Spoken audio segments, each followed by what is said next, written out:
오늘 말씀의 제목은 그분 앞에서 잠잠하라입니다. 하나님 앞에서 잠잠할 수 있는 이유는 하나님의 거대한 역사가 오늘도 신실하게 이루어지고 있기 때문에 그렇습니다. 지금 당장 고난과 고통을 받고 있는, 그리고 외세에 힘들어하고 있는, 그리고 이제 풍전등화 같은 나라의 위기를 맞이하고 있는 남유다, 그 남유다에서 열심히 복음을 전하고 있었던 하박국, 그 하박국이 하나님께 대해서 두 가지 질문을 했죠. 하나님, 나라가 이렇게 망해가는데 도대체 언제까지 이 나라를 그냥 보고만 계실 것입니까? 주께서 말씀하셨습니다. 내가 바벨론을 세워서 너희를 심판할 것이다.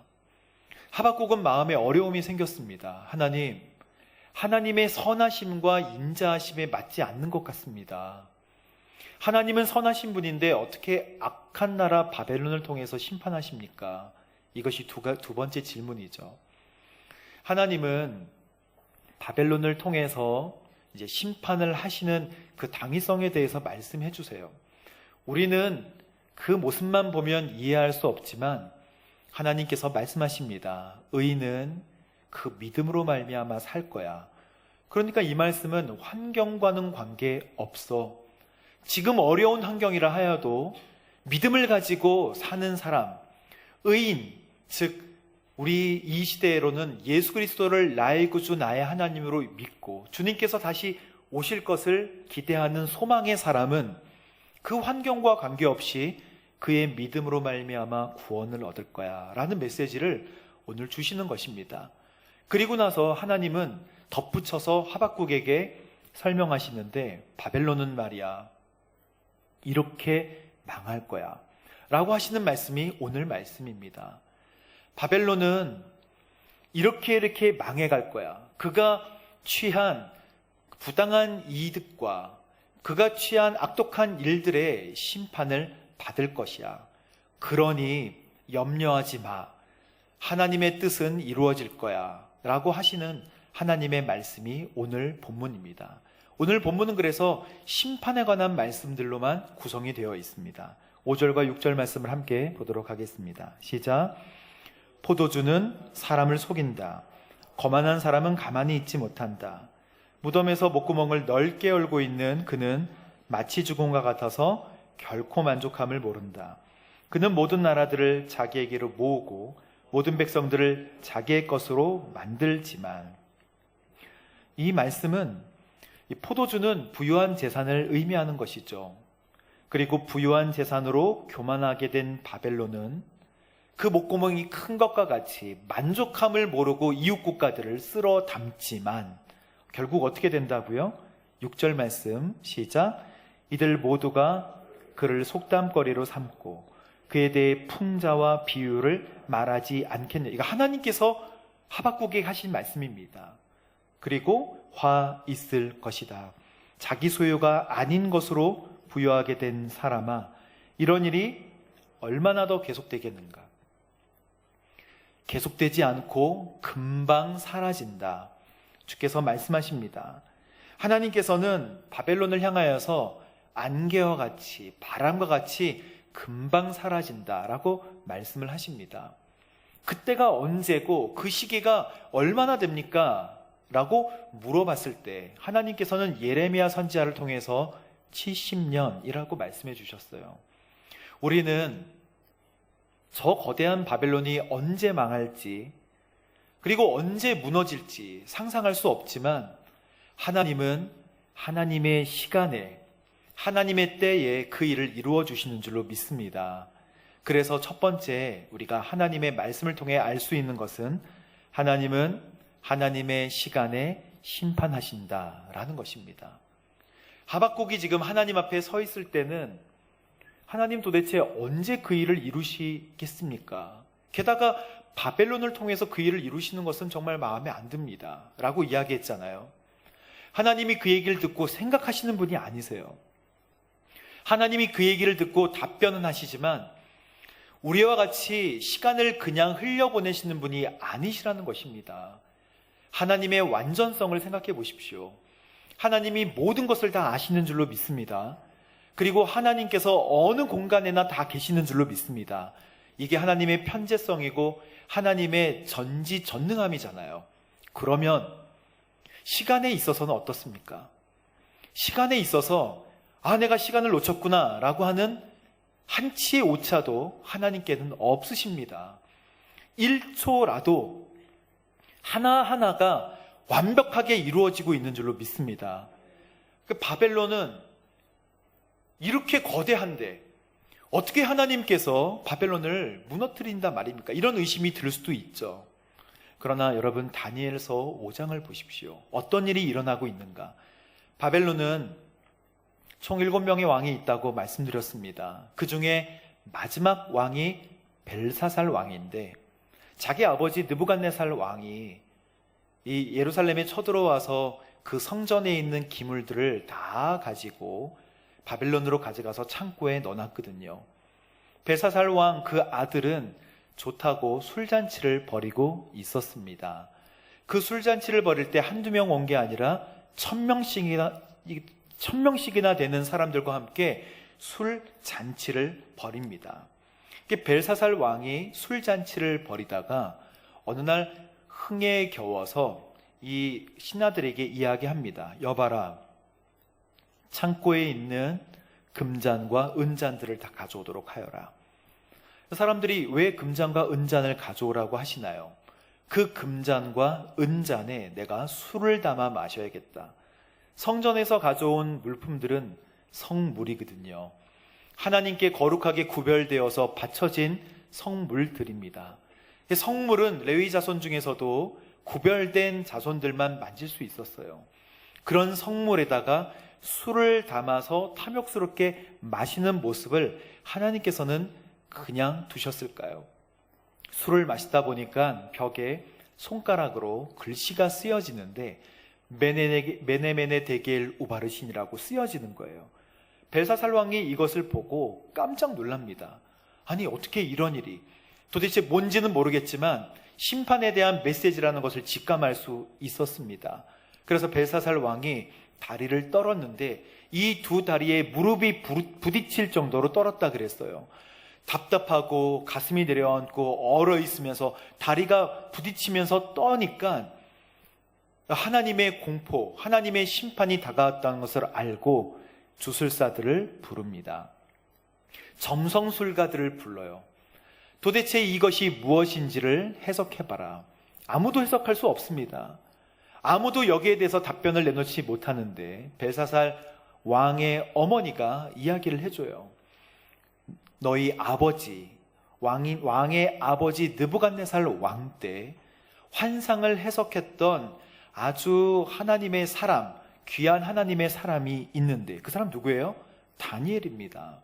다니엘을 통해서 이것을 해석하는 게 좋을 것 같습니다. 다니엘이 아마 80이 넘었을 것입니다. 그 나이든 모습으로 와서 벨사살 왕 앞에 섭니다. 그리고 그것을 해석을 하는 것이죠. 이것을 해석하게 하면 내가 자주색 옷을 입혀주고 금 목걸이를 걸어주고 그리고 우리나라 이 120개도가 넘는 우리나라에 세 번째 총리로 세울 것이다 라고 약속을 해요.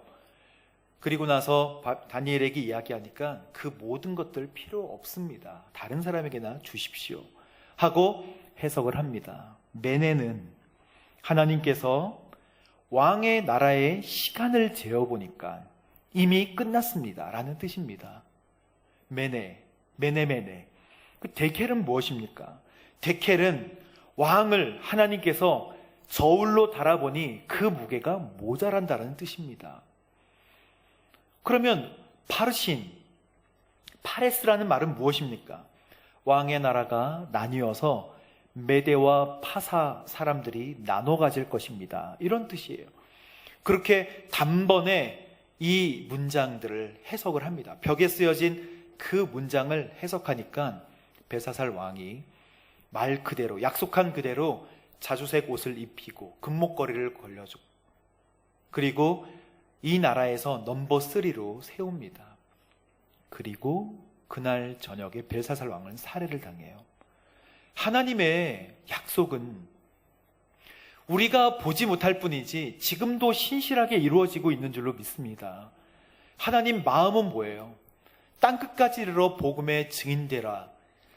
한 번도 하나님의 이름을 들어보지 못한 사람들에게 복음을 듣게 하는 것이 하나님의 마음인 줄로 믿습니다. 그리고 하나님은 어떤 사람들이 이야기하는 것처럼 느리게 오는 것이 아니라 참는 것이고 모든 사람이 복음을 듣게 되기를 원하십니다. 이게 하나님의 마음 아니겠습니까? 우리는 바벨론이 장성해서 커서 유다를 심판할 모습만 보고 있지만 하나님의 시간은 다르다는 거예요. 하나님은 바벨론을 세웠지만 70년 만에 다시 포로로 끌려갔다가 돌아오게 하시고, 그리고 페르시아를 세워서 나라를 정비하시고, 그리고 헬라를 세워서 나라의 언어와 문화를 통일하게 하시고, 로마를 세워서 그 가운데 예수님이 태어나게 하시면서 이 세상의 완벽한 제사장, 그리고 완벽한 구원자, 곧 하나님께서 이 세상에 오실 것을 준비하고 계시는 것입니다. 그러니 우리는 아주 작은 코끼리의 다리 같은 모습만 보고 하나님을 원망해서는 안 되고 어떻게 해야 된다고요? 따라해 봅시다. 그분 앞에서 잠잠하라. 아멘. 하나님의 시간에 심판하시니까 우리는 그분 앞에서 잠잠해야 되는 줄로 믿습니다. 두 번째, 하나님은 하나님의 방법을 사용해 주시는 줄로 믿습니다. 하나님의 방법을 사용한다는 거예요. 우리 9절 말씀 읽어보도록 하겠습니다. 시작. 화 있을 것이다. 부당하게 취한 것으로 자기 집에 축제하는 사람아, 높은 곳에 자기 둥지를 틀어 재난으로부터 모면하라고 하는구나. 10절 말씀입니다. 내가 여러 나라들 멸망시키고 계획한 것이 내 집안의 수치를 불렀고 내 영혼의 죄가 됐다. 하나님께서 586년에 유다를 완전히 멸망을 시키십니다. 유다는 하나님의 약속의 민족이에요. 선민이라고 하는 것은 선택받은 민족이란 뜻 아니겠습니까? 그럼 약속도 있고 선택도 받았는데 그 선택은 하나님을 믿는 믿음으로 아브라함의 영적으로 아브라함의 후손이 된 우리에게도 동일한 약속이라고 성경은 말씀하고 있거든요. 우리도 하나님의 약속의 백성인 줄로 믿습니다. 그런데 약속의 백성이 어느 순간에 나라가 망한다거나 그 개인이 폭삭 망하는 일들은 도대체 왜 일어나는 것일까요? 우리는 이 부분에 대해서 의문을 가지지만 하나님께서는 약속하세요. 70년 뒤에 다시 돌아오게 할 거야. 그래서 바벨론이 멸망할 때는 539년인데요. 이 숫자가 70년이에요. 하나님께서 이 숫자만 견디면 돌아올 것이라고 예레미야 선지자를 통해서 분명히 약속해 주셨고, 그리고 시간이 지나자 정말 돌아오게 하십니다. 1차 포로, 2차 포로, 3차 포로로 끌려갔지만 1차 귀환, 2차 귀환, 3차 귀환으로 성전과 성벽과 그 성전 안에 있는 모든 율법이 회복될 수 있도록 하나님은 하나하나 다 회복시켜 주시는 줄로 믿습니다. 하나님의 방법을 사용하신다는 것이죠. 바벨론을 멸망시킬 때도 하나님의 방법을 사용하십니다. 페르시아의 고레스 왕에 의해서 멸망당할 때 바벨론은 교만한 나라가 돼서 멸망당한 거예요. 바벨론은 본인 사람들의 재산을 약탈해서 귀족들이 자기의 배를 불리는 데 사용했기 때문에 하나님께서 오늘 말씀에 부당하게 취한 것으로 자기 집을 축제하는 사람아, 그리고 10절 말씀에 내 집안의 수치를 불렀고 내 영혼의 죄가 됐다라고 말씀하셨죠. 멸망도 그래서 바벨론 왕가 사람들이 멸망하는 것입니다. 실제로 바벨론이 고레스 왕에 의해서 멸망당했을 때 바벨론 성이나 주민들은 피해를 입지 않았습니다. 그리고 알렉산더에 의해서 페르시아가 멸망하고 알렉산더 대왕이 다스리던 때도 바벨론이 얼마나 그 왕궁과 수도를 멋있게 지어 놓았는지 그것을 그대로 사용했습니다. 그래서 왕들을 바벨론 왕이라고 바꿔서 부를 정도로 바벨론의 그것들을 보호해 주셨다는 것이죠. 바벨론의 성읍은 계속 수도의 역할을 했습니다. 하나님은 바벨론을 멸망시키면서도 성과 백성들은 보존하고 악한 것을 일삼는 왕조만을 심판하셨다고 하는 것입니다. 사랑하는 성도 여러분, 하나님께서 바벨론을 악한 역할을 하는 나라로 그냥 악역으로 쓰셨구나라고 생각하지 마십시오. 하나님의 공의는 완전한 줄로 믿습니다. 그래서 세 번째, 하나님은 다스리고 통치하시는 줄로 믿습니다. 하나님께서 심판하시니까, 다스리고 통치하시니까 그 앞에 어떻게 해야 된다고요? 잠잠하라. 하나님께서 다스리고 통치하시는 것은 한치의 오차도 없습니다. 14절 말씀을 함께 볼까요? 시작. 마치 물이 바다를 덮는 것 같이 여호와의 영광을 아는 지식이 세상에 가득할 것이다. 할렐루야. 하나님께서 하나님을 아는 영광이 세상에 가득하게 될 것이라고 말씀하십니다. 그러나 오늘 하루를 살고 이 시대를 사는 어려움 가운데 있는 성도님들, 하나님께서 우리를 구원하신다고 하시는 것은, 우리의 눈물을 닦아주신다고 하시는 것은요, 우리의 눈물이 완전히 마른다는 의미가 아닙니다. 우리의 눈물이 흐르기는 흐르지만 우리의 눈물이 그치지는 않아요. 눈물이 흐르긴 흐르지만 부활하신 예수님 때문에, 예수님이 우리를 위해서 부활하셔서 영원한 생명을 주신 그 사건 때문에 우리의 눈물의 의미가 바뀐다는 뜻입니다. 우리의 눈물은 이제 앞으로 흘러도 고통과 좌절의 눈물이 아니잖아요. 이 세상에 죄가 가득하고 이 세상에 죄의 법이 있기 때문에 죄의 법은 영향력이 분명히 있습니다. 육신을 입고 있는 우리도 죄의 법 아래 살고 있는 것을 봐요. 영향력이 있습니다. 육신의 정욕에 끌려다닙니다. 하지만 좌절하여 넘어지는 그 눈물은 이제 의미가 바뀌는 것이죠. 그래서 예수님께서 이렇게 말씀하십니다. 계시록 말씀에 모든 눈물을 그 눈에서 닦아주시니 라고 하는 의미는, 하나님께서 우리의 눈물을 씻겨주시지 않으면 눈물은 항상 있겠지만 그 눈물의 의미가 바뀔 것이다. 주님께서 계시록 7장 16절에 이렇게 말씀하십니다. 다시는 굶거나 목마르지 않고 그 어떤 열기도 그들을 해하지 못할 것이다. 환난과 시험을 당한 많은 성도들이 흰옷을 입고 하나님 앞에 서게 될 것인데, 장로님들이 물어보잖아요. 예수님, 이 사람들은 도대체 누구입니까? 이 사람들은 누구입니까? 보좌에 계신 어린 양 예수님이 고통과 고난을 다 이기고 하나님 앞에 선 앞으로 우리를 위해서 이렇게 말씀하여 주시는 것입니다. 그들은 생명의 샘물로 인도함을 받을 거야. 그리고 하나님께서 그의 모든 눈의 눈물을 닦아 주실 것이다. 주께서 요한계시록에 그렇게 설명하고 계십니다. 우리는 시험과 환난 가운데 있어도 주님께서 흰옷을 입혀 주실 줄로 믿습니다. 그리고 우리에게 너가 참 수고가 많았구나. 착하고 충성된 종아. 이제 나의 잔치에 참여하자. 주님께서 이 말씀하실 때 고난과 환난과 시험의 말씀만 하시는 것이겠습니까? 내가 반드시 악은 심판할 것이다. 나의 다스리고 통치하심은 완벽하다. 그러나 사랑하는 아들아, 사랑하는 딸아, 내가 너에게 흰옷을 입혀주고 너의 눈에서 눈물을 닦아줄게. 너는 이제 눈물을 닦고 그리고 하나님의 보좌 앞으로 인도함을 받아 평생을 주님과 함께 즐거워하며 살게 될 것이다. 주께서 이렇게 축복해 주시는 줄로 믿습니다. 그래서 저희들에게 있는 믿음이라는 것은요, 인내함을 의미합니다. 믿음은 내가 믿습니다 라고 하는 것이 믿음이 아니에요. 그것도 믿음이지만 내가 믿습니다 라고 하는 것은 무엇입니까?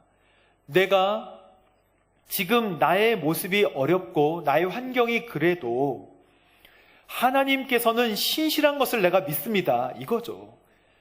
나에게 아들이 없어도 하나님을 믿습니다 라고 했던 믿음의 조상 아브라함의 고백이 그 고백입니다. 내 손에 아들이 없어도, 내가 나이가 들었지만 아들이 없어도 내가 하나님의 신실하심을 믿습니다 라고 고백했을 때 하나님께서는 아브라함을 의롭다고 여겨주셨어요. 그것이 칭의입니다. 의롭다고 여겨주시고 그 의로 말미암아 아브라함이 믿음의 조상이 된 것이죠. 그래서 히브리서에는 믿음에 있어서, 그러니까 하나님을 신뢰함에 있어서 흔들리지 말고 담대하라고 이야기하고 있습니다. 담대하라? 뭐가 담대하는 것일까요? 담대한 것은 뒤로 물러서지 말라는 뜻이에요. 히브리서 10장 35절 말씀을 함께 보도록 하겠습니다. 그러므로 여러분은 담대함을 버리지 마십시오. 이는 그 담대함이 큰 상을 가져올 것이기 때문입니다. 36절, 여러분이 하나님의 뜻을 행한 후에 뭐가 필요하다고요? 인내가 필요합니다. 곧 믿음은 인내로 연결이 돼요. 37절 말씀 보겠습니다. 잠깐 후면 그분이 오실 것이니 지체하지 않으실 것이다. 그러나 38절, 의인은 믿음으로 말미암아 살 것이다. 누구든지 뒤로 물러서면 내 영이 그를 기뻐하지 않을 것이다. 이 말씀 다음에 히브리서 11장 말씀이 나오는 거예요. 믿음은 바라는 것들의 실상이며 보지 못하는 것들의 증거다. 선진들이 이것을 인하여서 본인들이 믿음에 있어서 믿음을 강하게 지키고 자기의 때에 보상을 다 얻거나 면류관을 얻거나 메달을 얻거나 상장을 얻지는 못했다는 거예요. 그러나 하나님께서 예비해 놓으신 천국에서 그 모든 상급을 누릴 것이다 라고 얘기하고 있는 것이 바로 히브리서 11장입니다. 하나님께서 우리에게도, 고통을 겪고 있는 우리에게도 이렇게 보상하여 주실 줄로 믿습니다. 그러나 이 모든 일들이 왜 일어났나요? 우상 숭배 때문에 일어난 것입니다.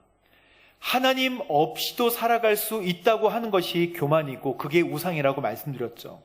하나님 없이도 살만해. 네 번째가 그래서 우상을 버리고 하나님 앞에 잠잠하라 라고 주께서 오늘 우리에게 말씀하고 계십니다. 마지막 말씀을 함께 볼까요? 18절 말씀입니다. 시작. 우상이 무슨 유익이 되겠느냐? 사람이 그것을 조각해 만들었을 뿐이다. 거짓말을 가스린 스승일 뿐이다. 왜냐하면 만든 사람이 말하지 못하는 우상들을 만들고 자기가 만든 것을 믿기 때문이다. 이게 바벨론이 했던 말씀인데 말씀을 함께 잘 보십시오. 우상이 무슨 유익이 되겠느냐? 사람이 그것을 조각해서 만들었을 뿐이다. 우상은 생명이 없습니다. 우상은 생명을 줄 수 없다는 거예요. 우상은 우리에게 생명을 줄 수 없지만 주께서는 뭐라고 말씀하십니까? 나는 부활이요 생명이다 라고 말씀하십니다. 우상은 생명을 줄 것 같아서 우상을 만들지만 저희가 우상을 만드는 목적이 무엇입니까? 저한테 할머니께서, 제 어릴 때 할머니께서 부적을 그렇게 많이 주셨어요. 부적을 펴보지도 말라 그랬습니다. 어느 날 너무 궁금해서 그 부적을 베개 속에 넣으라고 했는데 부적을 펴봤어요. 그랬더니 알 수 없는 글씨들이 노란 종이에 빨갛게 그려져 있는데 이 부적을 준 이유를 할머니께서 나중에 알려주셨어요. 네가 길을 건널 때도 차가 너를 피해갈 것이다 이렇게 얘기하는 거예요. 그리고 이게 돈을 가져다 줄 것이다. 즉 뭐예요? 사람에게 필요한 것을 우상으로 만드는 거예요. 사람은 뭐가 필요합니까? 건강해야죠. 사람에게 필요한 것은 건강입니다. 또 사람에게 뭐가 필요할까요? 물질이 필요하죠. 그리고 또 한 가지가 뭐죠? 관계입니다. 이 세 가지는 사람에게 굉장히 중요한 거예요. 이 모든 것을 해주는 것이 뭐라고요? 그래서 만든 것이 바로 우상이죠. 그건 다 생명과 관련이 있는 것입니다. 그러나 나는 부활이요 생명이니 예수님 밖에는 생명을 주실 분이 없으십니다. 녹여 만든 우상도 거짓말을 가르치는 스승일 뿐이다. 여러분, 거짓을 가르치는 스승은 잘못된 길로 반드시 인도합니다. 왜냐하면 거짓으로 인도하기 때문에 다른 길로 인도를 하는 거예요. 그 스승을 따라가면 어떻게 된다고요? 죽습니다. 그리고 그 다음 말씀, 왜냐하면 만든 사람이 말하지 못하는 우상을 만들고 자기가 만든 것을 믿기 때문이다. 자기가 만들었지만 자기가 만든 것에 충성하게 되어 있습니다. 이것을 누가 했다고요? 바벨론이 했습니다. 바벨론은 그가 가진 그물과 그가 가진 갈고리, 자기가 가진 힘을 우상으로 섬기고 그것을 힘으로 많은 나라들을 무릎 꿇게 했지만 결국 그 힘이 우상이 되어서 섬기게 되었다라고 말씀하고 있는 것입니다. 하나님께서 오늘 이 말씀을 주실 때 그분 앞에서 잠잠하라. 온 땅은 그분 앞에서 잠잠하라. 이 말씀은 하나님께서 심판하시고 다스리고 통치하니 너는 하나님의 역사를 목도하고 하나님을 신뢰하라. 오늘 하나님께서 저희들에게 그렇게 말씀하여 주시는 줄로 믿습니다. 그분 앞에서 잠잠하고 하나님께 순종하는 거룩한 주의 백성 되시기를 주님의 이름으로 축복합니다. 기도하겠습니다. 하나님 아버지 감사합니다. 오늘 바벨론의 멸망과 하나님께서 바벨론을 치신다는 것을 말씀을 통해서 보았습니다. 하나님, 하나님의 공의에 따라서 반드시 심판하시는 줄로 믿습니다. 그러나 하나님, 우리가 짧은 눈과 좁은 시야로 바라볼 때는 하나님의 뜻과 하나님의 계획을 이해할 수 없습니다. 한 걸음 물러서서 하나님을 관망할 수 있도록 도와주시고 하나님의 신실하신 역사하심을 목도하도록, 그래서 믿음이 더 굳건해지도록 주님 인도하여 주옵소서. 나는 여호와로 말미암아 즐거워하고 구원의 하나님을 인하여 기뻐하리로다. 하박국의 고백이 나의 고백이 되게 하여 주옵소서. 예수님의 이름으로 기도합니다. 아멘.